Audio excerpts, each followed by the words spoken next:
Yeah, this is how the career of Hanna Reitsch began. As we said, the father promised her that she can enroll in the flying school when she will finish the school. She finished the school and now she's here. She enrolled the flying school in Grünau. The flight school in Grünau was founded in 1921. And this was a special school.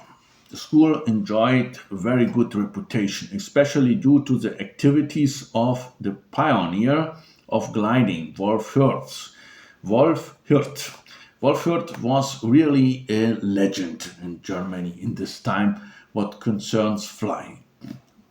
And Hirth was the guy who ran the school, who was the director of the flight school between 1931 and 1933, and together with Hans Deutschmann further developed new gliding techniques there. It was a gliding school of the gliding flying.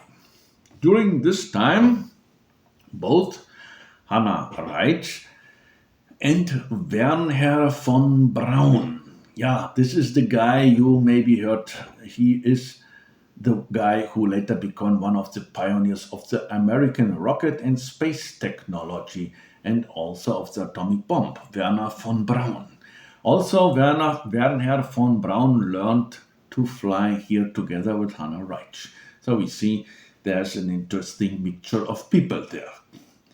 Hanna Reitsch was special also not in the respect of that she was a woman and the other 99% of people who enrolled in the school were guys, were men.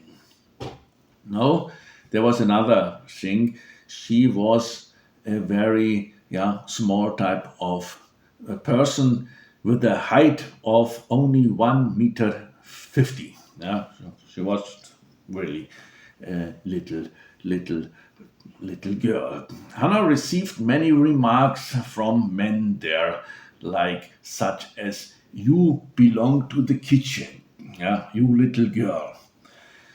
So that was a beginning, maybe like the beginning in this flight school was quite difficult for her. The legendary figure of the flight school, as I mentioned him, Wolf Hirth, the legend of flying in Germany, they called him the patriarch in the school. He declared about her, like at the beginning, he was negative about her because she was a girl and like little and so. And he said, "We must get rid of this girl, otherwise something bad will happen here." Yeah, because Wolf Hirth said, when we send this little girl with 1 meter 15 with flying, then we will have here catastrophe. She will not be able to handle it. Nevertheless, with enormous ambition and perseverance, Hannah successfully passed all examination and tests and eventually became, at the end, yes, you know it already, she became Wolf Hirth's favorite, who allowed her at the end to try out exclusively the newest aircraft models. So when there were a new aircraft model, very expensive, very special, only she was allowed to try them. It's like you have a very expensive Rolls Royce and you will not allow everybody to drive him. Yes, and she was allowed. So that we see the perspective changed. After that, she began also medical studies in Berlin because the plan was to become the aircraft doctor in Africa, as I said. And so she simultaneously enrolled in the Starken sports. Starken is a part in Berlin. It's a little, not a little town, but a little district, and there was a flying school, and she near the school simultaneously also visited the flying school in Starken because she wanted to enroll in as an aircraft doctor. She wrote to her parents that this was essentially essential, like going also to the school, near the school, because she wanted to be the flight doctor and she needed money for the flying school. So therefore, it was important to let the to show the parents the importance of this. Since since the problem was that the parents were skeptical about all this flying stuff, and because it costs a lot of money and it's dangerous and so on. So at the end, they restricted the finances for the flying ambitions, and she like perseverant and yeah, she was perseverant. She tried at any cost to fulfill her dream, like in the American style. Yeah, you have to head for your dreams. Yeah, yeah, yeah. Blah blah. We know this type of thinking that motivational speakers inject to us. But she had it in her. She had it. She had it. She don't need to motivational speaker. She was the type. She wanted to be the flying doctor, so she made everything for it and tried to get money for it. She tried to work at the airfield or like to do some works to get money for this work and to pay the school. In her book, Hannah describes what it feels like to fly. She was really enthusiastic about. She says flying means being close to God.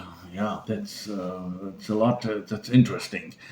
She also recounts that many people at the Starken Flight School wanted to talk to her about politics. We know there is a time of 1932 where the National Socialists are getting really popular in Germany. Yeah, it is time that is some months before they seized power. From 1932 onward, she continued her studies in Berlin, and later in Kiel. It's in northern Germany at the sea, near the Danish border. But by her own admission, she did not devote any time at all to her university studies. So we have here a breaking point. Yeah, not a breaking news, but a breaking point. She even the school studies put away, only to get all her energy to flying. So the aircraft doctor dream was cancelled, but the dream to be a pilot was not cancelled. And this was a problem for her parents.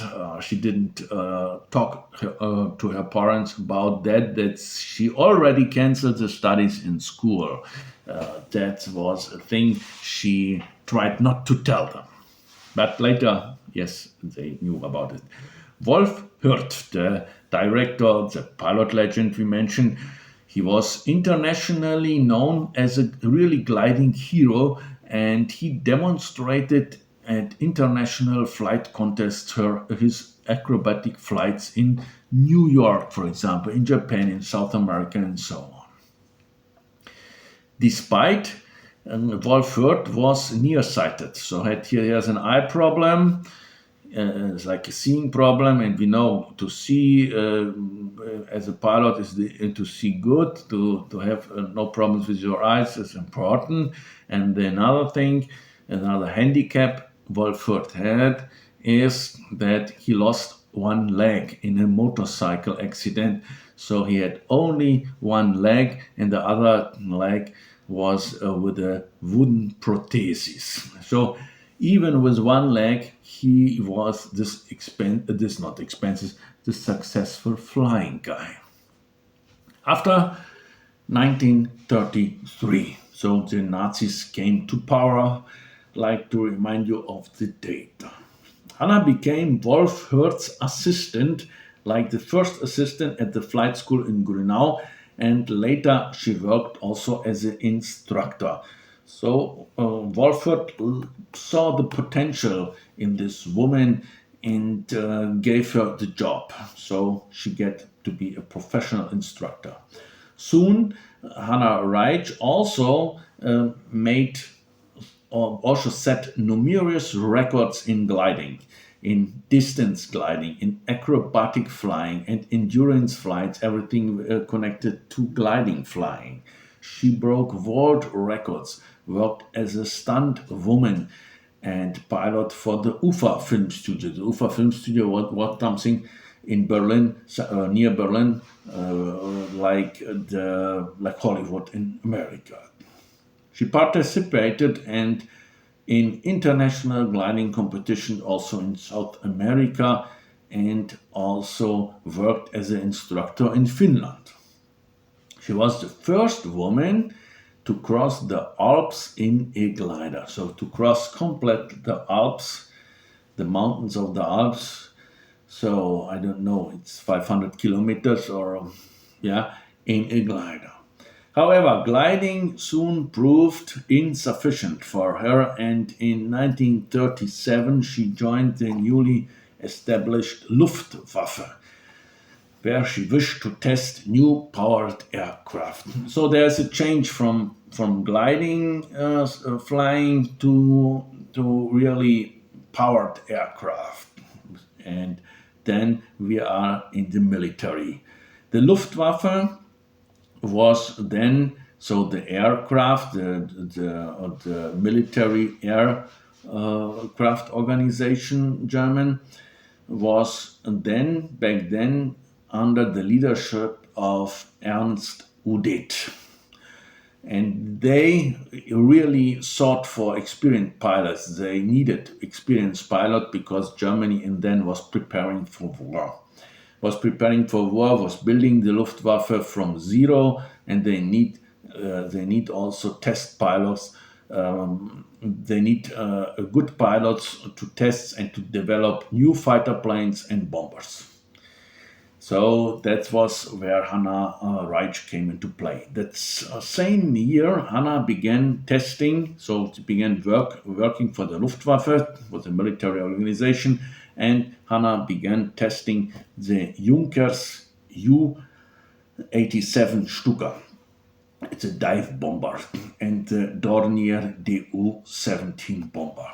Due to her excellent results and charismatic experience, she soon became one of the faces of the German aviation propaganda of the Luftwaffe. So when the Luftwaffe made propaganda like here or flying heroes and everything, it was Hanna Reitsch they presented.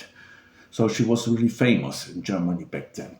Shortly thereafter, she became the test pilot of the world's first controllable helicopter, the Focke Agilis FA-61.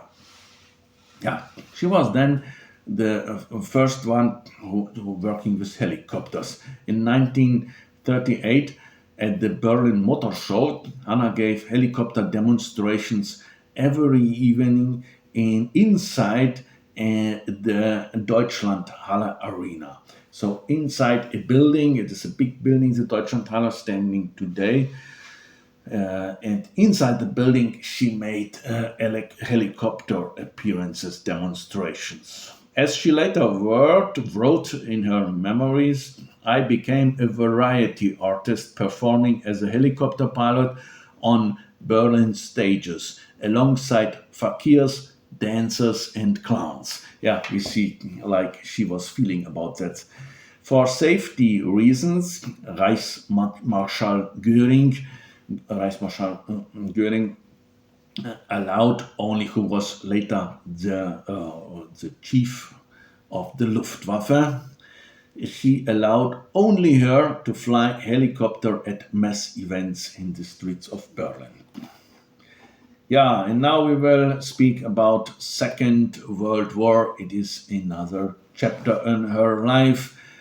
We know in Second World War, the Luftwaffe will be one part of the German army, in a very important part.